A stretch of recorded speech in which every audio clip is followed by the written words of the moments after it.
ധർമ്മസ്ഥലയിൽ ഇന്ന് മണ്ണ് നീക്കിയുള്ള രണ്ടാം ഘട്ട പരിശോധന. നേത്രാവതി പുഴയിലെ സ്നാനഘട്ടയ്ക്ക് സമീപമുള്ള രണ്ടാം പോയിന്റിലായിരിക്കും ഇന്നത്തെ പരിശോധന. ശുചീകരണ തൊഴിലാളി ചൂണ്ടിക്കാട്ടിയ 13 ഇടങ്ങളിലാണ് മാർക്ക് ചെയ്തിട്ടുള്ളത്. ഇവയുടെ പരിശോധന പൂർത്തിയായാൽ മാത്രമേ കൂടുതൽ ഇടങ്ങളിലേക്കുള്ള തെളിവെടുപ്പ് ഉണ്ടാകൂ. വനമേഖലയിലെ പോയിന്റുകളിലാണ് മൃതദേഹാവശിഷ്ടങ്ങൾ ലഭിക്കാൻ സാധ്യത കൂടുതലുള്ളത്. ഞാനിപ്പോൾ നിൽക്കുന്നത് നേത്രാവതി പാലത്തിന് സമീപത്താണ്. ഇവിടെയാണ് മൂന്നാമത്തെ പോയിന്റ് ശുചീകരണ തൊഴിലാളി കാണിച്ചു നൽകിയിട്ടുള്ളത്. ഈ ഭാഗത്ത് നിരവധി മൃതദേഹങ്ങൾ കുഴിച്ചിട്ടുണ്ട് എന്നാണ് പ്രത്യേക അന്വേഷണ സംഘത്തോടെ ശുചീകരണ തൊഴിലാളി വെളിപ്പെടുത്തിയിട്ടുള്ളത്.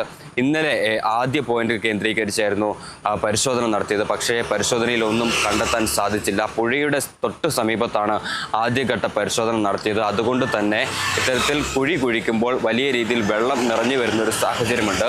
മാത്രമല്ല, ഈ ഭാഗത്ത് പാർക്കിങ്ങിന് വേണ്ടിയിട്ടുള്ള സൗകര്യം വർഷങ്ങൾക്ക് മുമ്പ് ചെയ്തിരുന്നു. ആ ഘട്ടത്തിൽ വലിയ തോതിൽ മണ്ണ് ഈ ഭാഗത്ത് നിക്ഷേപിച്ചിരുന്നു എന്നാണ് പ്രദേശവാസികളടക്കം ചൂണ്ടിക്കാണിക്കുന്നത്.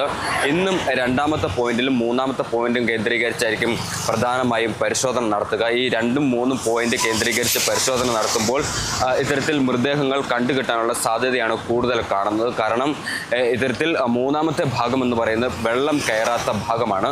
മാത്രമല്ല, ഇത് റിസർവ് വനത്തോട് ചേർന്ന ഭാഗമായതുകൊണ്ട് തന്നെ ഇത്തരത്തിൽ ഈ മൂന്നാമത്തെ ഭാഗത്തു നിന്ന് മൃതദേഹാവശിഷ്ടങ്ങൾ കണ്ടെത്താനുള്ള സാധ്യത വളരെ കൂടുതലാണ് എന്നാണ് ശുചീകരണ തൊഴിലാളി ഇന്നലെ തന്നെ വെളിപ്പെടുത്തിയിട്ടുള്ളത്.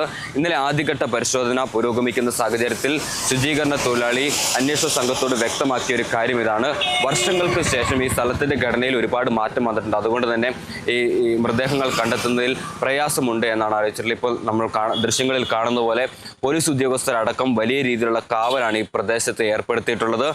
24 മണിക്കൂറും കാവൽ ഏർപ്പെടുത്തിക്കൊണ്ട് ഈ കൃത്യമായ അന്വേഷണ സംഘത്തിൻ്റെ നിർദ്ദേശങ്ങളെല്ലാം പാലിച്ചുകൊണ്ടാണ് ഇപ്പോൾ ഈ പ്രദേശത്തെ ഈ ശുചീകരണ തൊഴിലാളിയുടെ സുപ്രധാന വെളിപ്പെടുത്തൽ അന്വേഷണം മുന്നോട്ട് പോകുന്നത്. എന്തായാലും ഇന്നത്തെ പരിശോധനയിൽ മൃതദേഹാവശിഷ്ടങ്ങൾ ലഭിക്കുമെന്ന് തന്നെയാണ് പ്രതീക്ഷിക്കുന്നത്.